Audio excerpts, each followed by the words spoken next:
understand how happy I am after that win. I don't think you understand. I don't think I can articulate. I will try my very best how happy I am with that Chelsea win. I feel as happy as I've been in months watching this team because everything from back to front today was fabulous.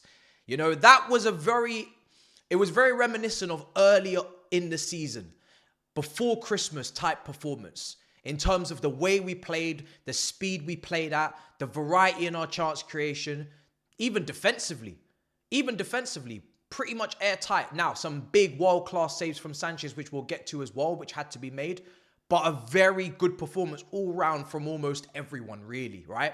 Top performances in there, really good, solid performances. Now, when the team sheet first came out, I predicted a 1-0 win as well. I predicted it on multiple platforms in Mystic Ma. If you haven't seen that video, check it out, right? Where I did the predictions until the end of the season for the Champions League race. I got a whole wizard costume on. There's a lot going on there, right? Now, I had in my head the way that this game would go. I had in my head that this would be a tough game. Everton, joint 5th for defensive record this season, and with us and Bournemouth, and they don't concede loads of goals. They've always been pretty rigid, pretty airtight. That's the way that they're set up under Sean Dyche. It hasn't changed really much with Moyes. No Tarkowski, but O'Brien comes in there, 6'6", and him and Braithwaite are trying to bully Jackson. It's not going to be easy. Anybody who was predicting results for this game really mostly had Chelsea winning by the odd goal at best, or even a draw. So I knew this wasn't going to be easy.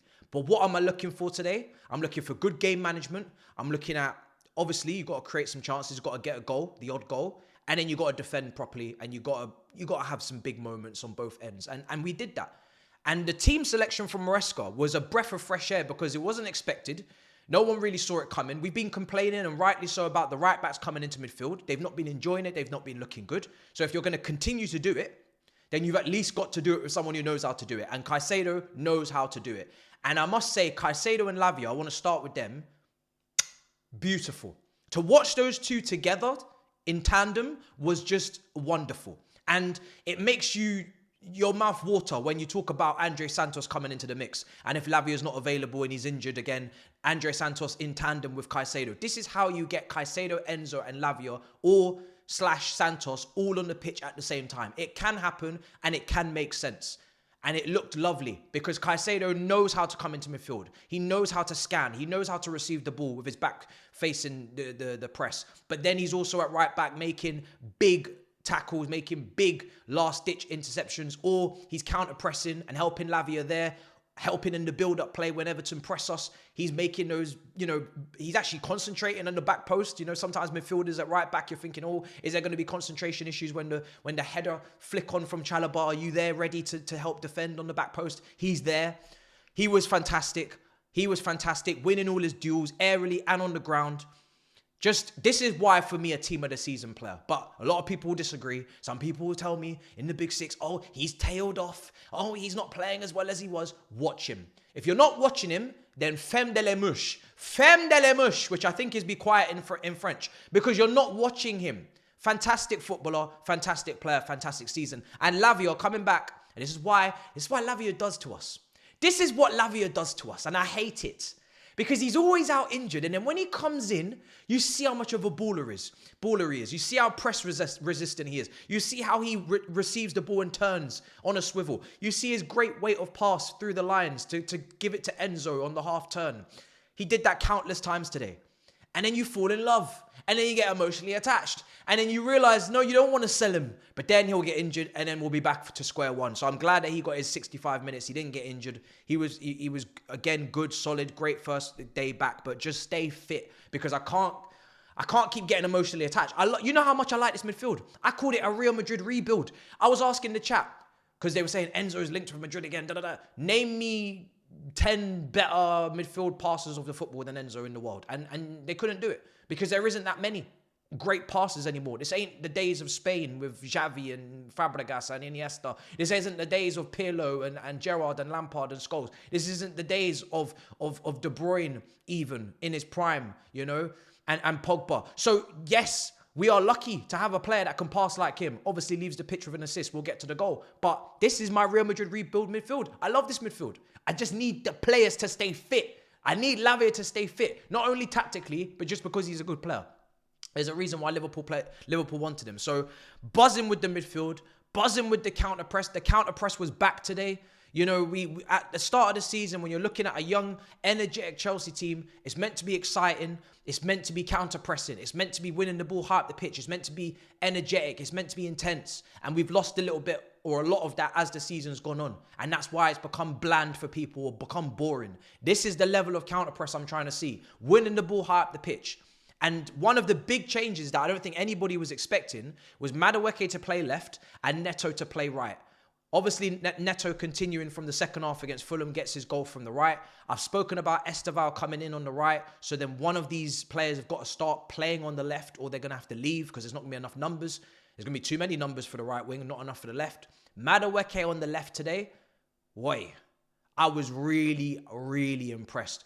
One of those worries you get is you think they're going to be predictable, always going around the outside. But he took his unpredictability from the right, cutting in and going on the outside, and brought it to the left. And it was like a Leroy Sané, or, you know, that's what you want from that left winger, left-footed position. You want someone who's going to be unpredictable. And he was. He was going around the outside for the crosses, which obviously we know aerially we stink, so it's not going to do anything. But, you know, he tried with the crosses, as Neto does as well.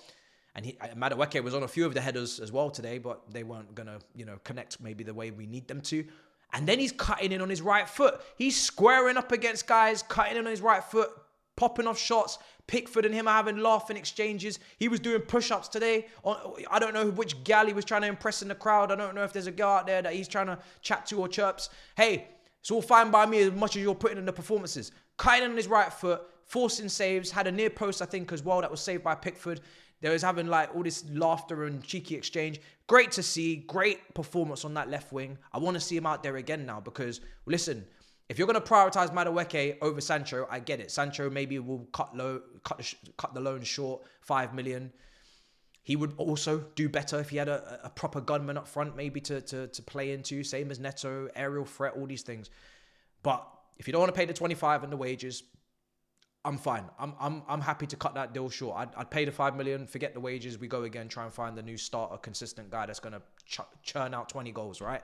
But Madueke on that left, it was fun. It was fun and it was good. So let's see if he can do it again. Neto on the right, really hard working, very due diligent. You had to put a shift in today because obviously Ndai is at left wing for Everton. And I said that was the main threat before the game on my recent video. And of course, Reece James is not playing. So now you're not going up against a real defender in Caicedo at right back, out of position. So you got to look after him, get back. He did. And Jackson with the goal. 1-0 Chelsea. Jackson with the deciding goal. Beautiful. You know, you want your strike. There was a moment just before where he had the ball in a similar area. Chelsea were constantly punching that ball through the press. Colwell in the middle as the middle centre-back. Chalobah, Cucurella. Cucurella was fantastic today. Chalobah was fantastic today. Colwell punching the ball through the middle, through the lines, as he does. Picked out some beautiful passes today, even over the top as well. Creating chances from defence. And Jackson receiving back to goal. And he's the first initial point that we pass to. And then we're looking for people, Palmer, Enzo. We're looking for people around him, right? And there were also times when Everton were pressing and Jackson's actually got time to turn and face the goal. And the last time he had that opportunity, instead of shooting from just outside the box, he's passed it to Palmer. And I'm like, bro, you're on your right foot. You're just outside the penalty box. Shoot. Take shots. You're a striker. We need you to be shooting. You know, that's what you're here to do.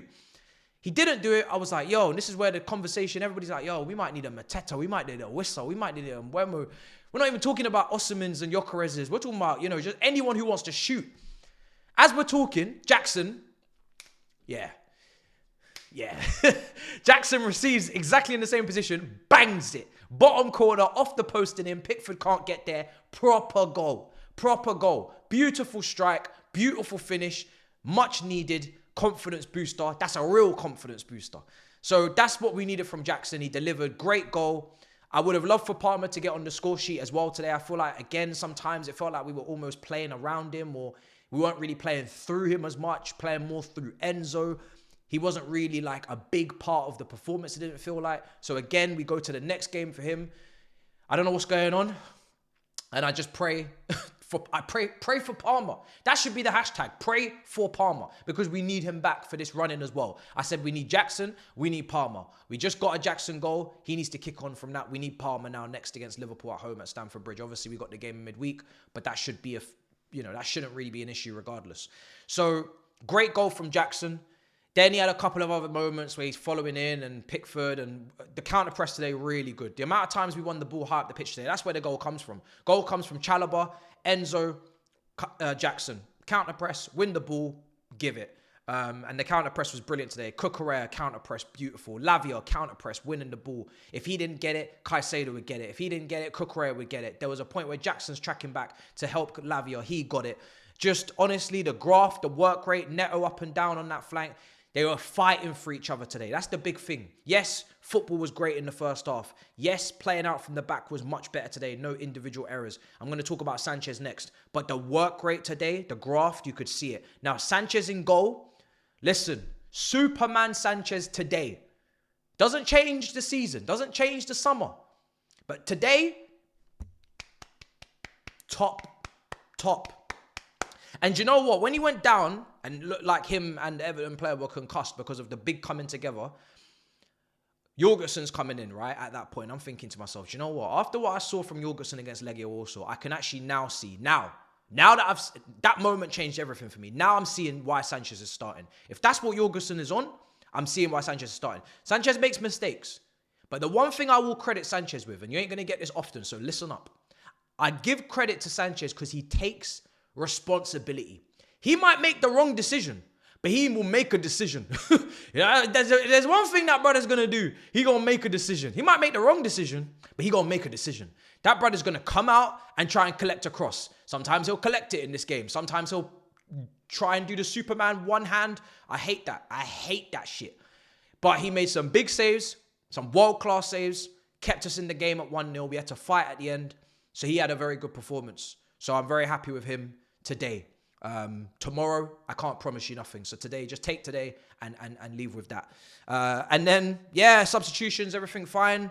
Managing the game, boys are coming on. George gets some minutes. Dewsbury Hall comes on. Sancho comes on to a bit of ball retention, because I feel like we're giving the ball away a bit too cheaply in some points of the second half where we need to see out the 1-0. It was never going to be a 3-4. Never going to be, because we're not clinical and they don't just give away loads of chances defensively. But we were good today.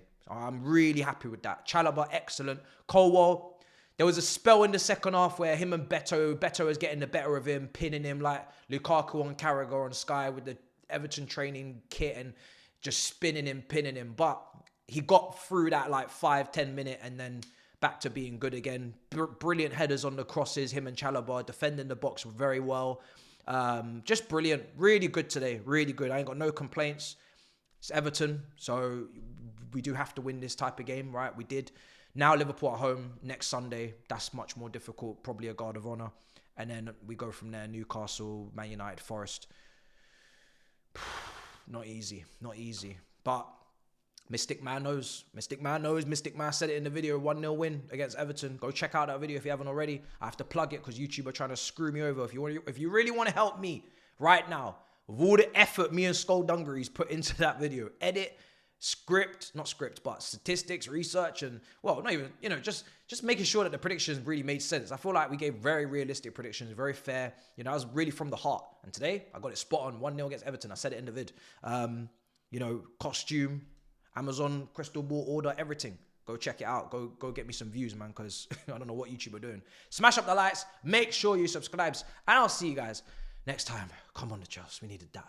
In a bit, people. Peace.